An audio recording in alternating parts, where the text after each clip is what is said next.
dikatakan masuk surga itu harus mati dulu. Apakah orang yang sudah di alam barzah sudah bisa merasakan surga? Belum. Kan belum masuk ke alam akhirat kan? Jadi sebagaimana kita tahu, kita melewati alam kandungan, kemudian alam dunia sekarang ini, kemudian alam barzah, terakhir alam akhirat. Disitulah baru merasakan surga dan neraka. Di alam barzah, di kuburan belum. Gitu. Masuk surga harus mati dulu, bukan berarti begitu mati langsung masuk surga kalau dia orang soleh, tidak. Tapi melewati alam barzah. Pertanyaan di alam kubur adalah siapa Rabbmu?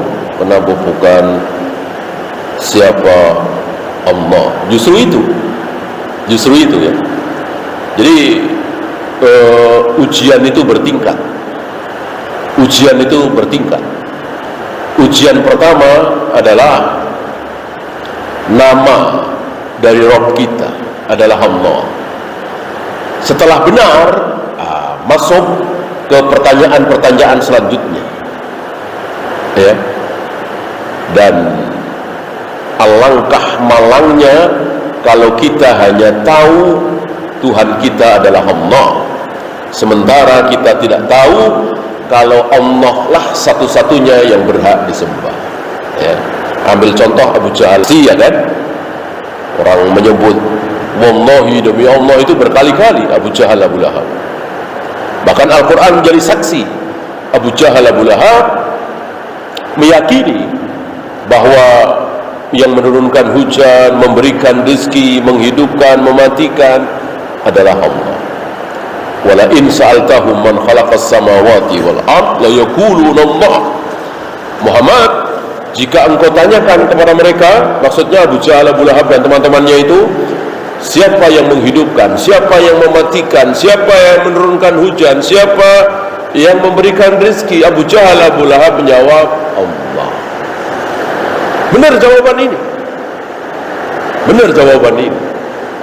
Tapi Abu Jahal, Abu Lahab tidak tahu dan tidak terima kalau Allah itu satu-satunya yang berhak disembah. Kalau Allah itu Ar-Rahman, kalau Allah itu Ar-Rahim, tidak terima. Maka ketika mereka disodorkan Bismillahirrahmanirrahim, mereka enggak mau Ar-Rahman Ar-Rahim. Bismillah mau, Bismillahirrahmanirrahim enggak mau, dicoret.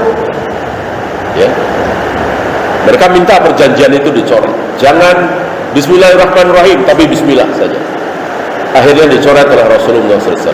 Perjanjian Hudaybiyah. Nah, pertanyaan saya, apakah Abu Jahal, Abu Lahab bisa menjawab pertanyaan Munkar Nakir di alam kubur? Tentu antum semua tahu jawabannya, enggak mungkin. Enggak mungkin Abu Jahal, Abu Lahab bisa menjawab itu. Padahal waktu di dunia dia tahu Rabb itu Allah. Kenapa dia tidak bisa menjawab? Karena pengetahuan dia tentang Allah tidak sempurna. Pengetahuan dia tentang Allah cacat. Pengetahuan dia tentang Allah tidak seperti pengetahuan Rasul dan para sahabat tentang Allah. Ya. Maka tidak bisa menjawab pertanyaan. Apa yang membuat dosa kita bisa diampuni, bisa tidak? Apakah kita bisa tahu? Nggak mungkin lah. Nggak mungkin, belum ada wahyu. Nah, para sahabat tahu. Ya Ka'ab, abshir bi khairil ayyam bundu waladatka ummuk. Wahai Ka'ab bin Malik, bergembiralah dengan hari terbaik semenjak engkau dilahirkan oleh ibu. Kenapa? Karena dosamu, kesalahanmu tidak ikut perang Tabuk, sudah diampuni oleh Allah. Dari mana? Karena wahyu belum putus. Ketika Rasulullah wafat, wahyu sudah putus. Gak ada yang tahu si A, si B, si C diampuni atau tidak, gak ada yang tahu. Ya paling tanda ada, ya. Insya Allah si fulanah ini tanda-tanda diampuni oleh Allah. Kenapa? Karena dulu dia nakal, pelacur, sekarang rajin sholat, tepat waktu, berbakti kepada suami, rajin sedekah dan seterusnya. Itu tanda-tanda. Memastikan tidak boleh, karena wahyu sudah putus. Ada sekedar tanda.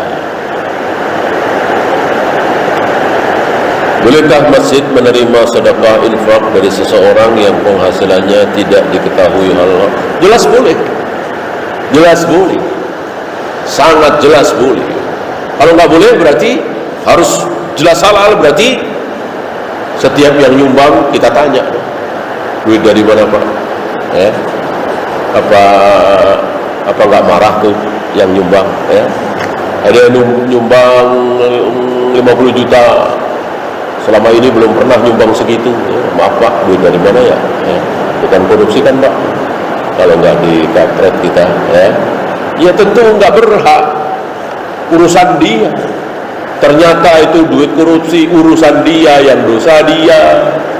Kita sebagai DKM nggak masalah. Asal jangan minta-minta, ya, apalagi minta kepada orang kafir, perusahaan kafir, jangan. Kita punya izzah. Kalau tanpa diminta dia ngasih, kita terima. Apa wajib taat dan dikatakan sah secara syar'i pemilihan ulil amri, presiden, menteri, gubernur dan lain-lain dengan sistem demokrasi? Mereka tidak berhukum dengan hukum Islam. Jangankan cuman demokrasi, yang jauh lebih baik, lebih buruk dari demokrasi. Apa misalnya? Kudeta, ya. Kudeta dengan pembunuhan, taruhlah. Misalnya ini ya, di negeri kita ini ada seorang jenderal, dia bunuh presiden kita, ya, menteri-menterinya dibunuh semua sama dia. Lalu dia teriak, sayalah presiden mulai sekarang. Kita taati jangan? Kita taati jangan? Taati.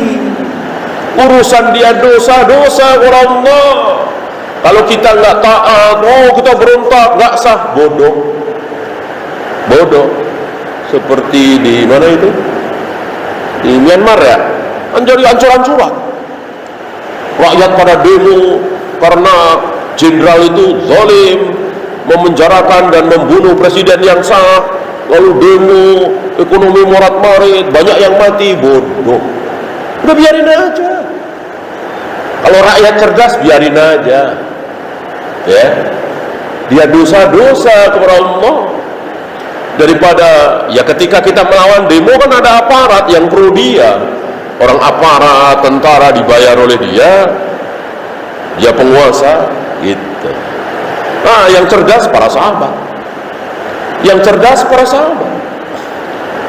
ketika terjadi peperangan antara Abdullah bin Zubair dengan Hajjaj bin Yusuf, beberapa sahabat dia, siapa yang menang? Baru udah biarin, nanti yang menang siapa? Kita akui gitu. Rakyat cerdas seperti itu. Maka kalau sekarang rakyat Indonesia cerdas itu calon-calon presiden suruh adu apa kayak ya, yang menang jadi presiden, daripada pemilihan habis sekian triliun mubazir, ya, hanya untuk tinta, kotak suara, surat suara. Udah suruh adu apa kayak ya. Karena yang jadi si A apa si B si C nggak ngaruh, nggak banyak pengaruhnya. Iya, yang akan membuat negeri kita ini maju atau tidak, jaya atau tidak, baik apa tidak, itu pemimpinnya para rakyatnya. Kira-kira menurut antum, pemimpinnya para rakyatnya. Rakyat mau pemimpin biasa-biasa saja, tapi rakyatnya luar biasa etos kerjanya, luar biasa jujurnya, rakyatnya mayoritas amanah, rakyatnya mayoritas pintar, insya Allah maju. Tapi presidennya jujur, amanah, cerdas, adil, tapi rakyatnya pada tidur, malas kerja, yang kerja pada korupsi. Ya bisa apa presiden? Bisa apa coba presiden kalau rakyatnya begitu? Ya, maka nggak usah terlalu berharap dengan pergantian pemimpin. Berharaplah dengan pergantian rakyat. Nah, rakyatnya diganti nih. Kalau rakyat diganti, insya Allah ya, yang malas kerja nih, yang malak-malakin nih, yang preman-preman nih ganti. Jangan jadi rakyat Indonesia gitu. Diganti dengan rakyat-rakyat yang baik, yang jujur, yang amanah. Insya Allah mau presidennya lulusan SMA juga insya Allah maju ya. Ya ambil contoh urusan dunia lah ya. Kalau akhirat kan butuh dalil ya. Ini kita paparkan di hadapan orang-orang awam. Urusan dunia misalnya Jepang ya. Jepang kan maju tuh. Kira-kira yang bikin maju Perdana Menteri Jepang apa rakyat Jepang? Ya, tentu antum sepakat rakyatnya yang ngantri, disiplin, ya kan? Kerjanya ya rajin, gitu. Mau Perdana Menterinya siapapun, ya tetap maju.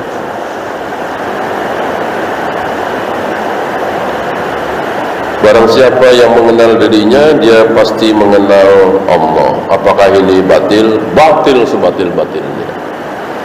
Batil sebatil-batilnya. Ya. Mengenal dirinya itu apa? Fisik. Lihat orang-orang kafir, terutama para dokter. Dia kenal betul dengan dirinya. Hatinya, jantungnya, dan seterusnya. Apa otomatis dia mengenal Allah? Tidak.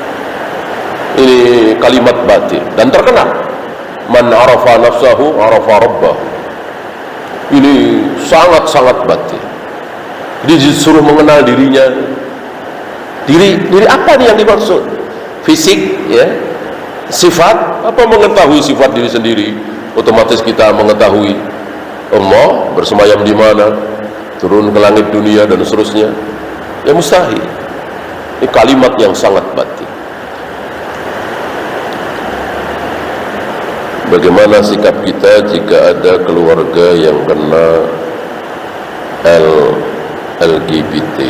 Harus berusaha sekuat tenaga, karena yang kita dengar ini kan nular ya. Yang kita dengar ini kan nular. Maka jangan sampai terjadi pada keluarga kita. Tentu kita lindungi. Kalau ada di zaman Nabi kan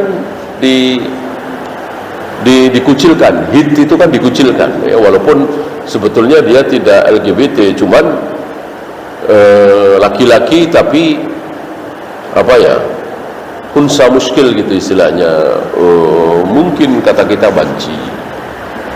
Nah awalnya Nabi membiarkan si hit ini kadang campur aduk dengan lelaki, kadang campur aduk dengan perempuan, dibiarkan oleh Nabi SAW dan semua orang tahu. Ya insya Allah kalau ada di sekeliling kita, kita juga tahu kan, dari ngomongnya, dari gayanya, dan seterusnya. Lama-lama dia tidak amanah. Dia sering cerita kepada para lelaki tentang kecantikan si A, si B, si C. Rambutnya begini, lehernya begini, ininya begini. Nah berita ini sampai kepada Nabi SAW, lalu dikucilkan. Maka seandainya kita punya kekuasaan, boleh dan bagus mengucilkan orang yang terkena penyakit ini, karena sekali lagi menular. Wallahu a'lam. Habis kita akhiri. Subhanallahumma bihamdika asyhadu an la ilaha illa anta astaghfiruka wa atubu ilaik. Assalamualaikum warahmatullahi wabarakatuh.